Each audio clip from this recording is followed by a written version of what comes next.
Welcome to Evolutionary Healing. I'm Dr. Tanya Jones, and we have a wonderful program for you today. One of the reasons I went into medicine is because I saw how much the emotional health impacted the physical health, and I felt like I needed more tools. But once I got into medicine, I found that there's another layer of healing that has to take place when we are really under stress, particularly. And Robin is a therapist, but she also does what's called shamanic traveling and also healing. She'll tell you a little bit more about that. Welcome, Robin. Thank you, Tanya, and thanks for having me. I'm so happy. Tell our audience a little bit about what you do. What I do, I am a licensed psychotherapist, and I also do shamanic healing. And I tell people that I come from the place I don't know anything. My only goal is to be a clear and open channel for divine healing. And shamanism is a very ancient art of spiritual healing that goes back approximately 40,000 years. Shamans call it being a hollow bone, so we allow spirit to come through our bodies. For me, I call it just being a clear and open channel. Well, I'm really impressed with Robin because she's had a journey that many of us have gone through. She had a totally different career before. Tell them what that was and then how you came to be able to do what you do. Well, I spent 16 years in California legislative politics.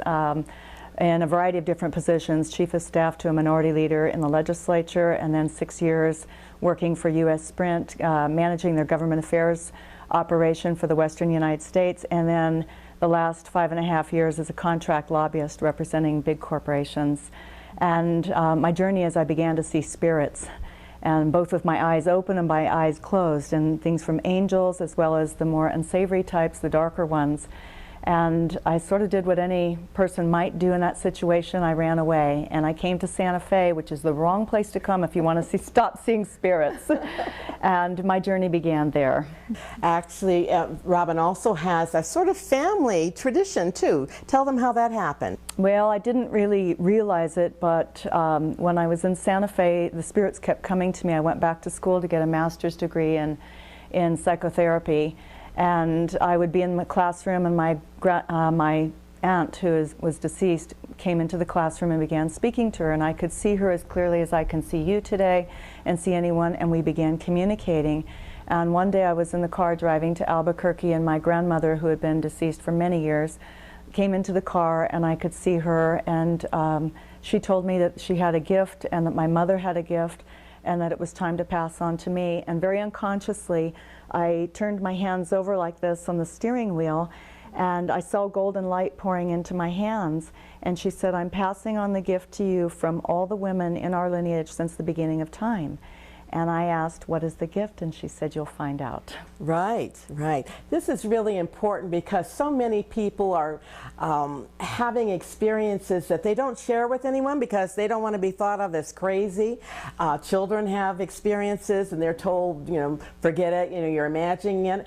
But we're now moving into a time where all of us are becoming more intuitive. I call it the veil between dimensions is thinning. Some people are more gifted. For instance, you know, some people play basketball very well, but they can't play baseball. Well, everybody has their gifts, and Robin has a particularly useful gift during these times. How are you using your gifts with your clients? Well, before I see anyone for the first time, I do a shamanic journey, and I work in an altered state of consciousness, and I ask Spirit, what do you want me to do for this client? And Spirit usually gives me 2 or 3 healing modalities to do for the client. Again, I just take my orders from Spirit. I come from the place I don't know anything. So those healing modalities might be a combination of hands-on work, soul retrieval, retrieving more power for the client. It might be extraction work, taking out unwanted energy from the client that's causing problems. Mm-hmm. Soul retrieval is a term that's new to me. Can you explain what that is? Soul retrieval is a shaman's response to deal with soul loss, and soul loss is part of our experience of being human. It's the body's natural self-defense mechanism to deal with shock, trauma, loss, or pain. So whenever we have any of those experiences, an essence of the soul will actually fracture and leave the body. The problem is once it leaves, it can't come back in. So if you were going to have a big ski accident, for example, or an auto accident, the last place the soul wants to be is at the point of impact. So part of it will splinter off and leave the body. And a shaman's response is to bring it back in. Shamanism is all about bringing back wholeness into the body. And I guess I'd like to say that I think soul retrieval is the missing element in our health and mental health system, because we have a lot of great doctors who work on the body, physical, alternative therapies, chiropractors, acupuncturists, and rolfers, and it's all wonderful. And we have psychiatrists, psychologists, and psychotherapists like myself who work on the mental and the emotional body, but who in our culture heals the fragmented and fractured soul? And that is what shamans have been doing for thousands of years. Absolutely. Well, I want to thank you for being with us on Evolutionary Healing. We look forward to seeing you at our next program. Thank you, Robin. Thank you.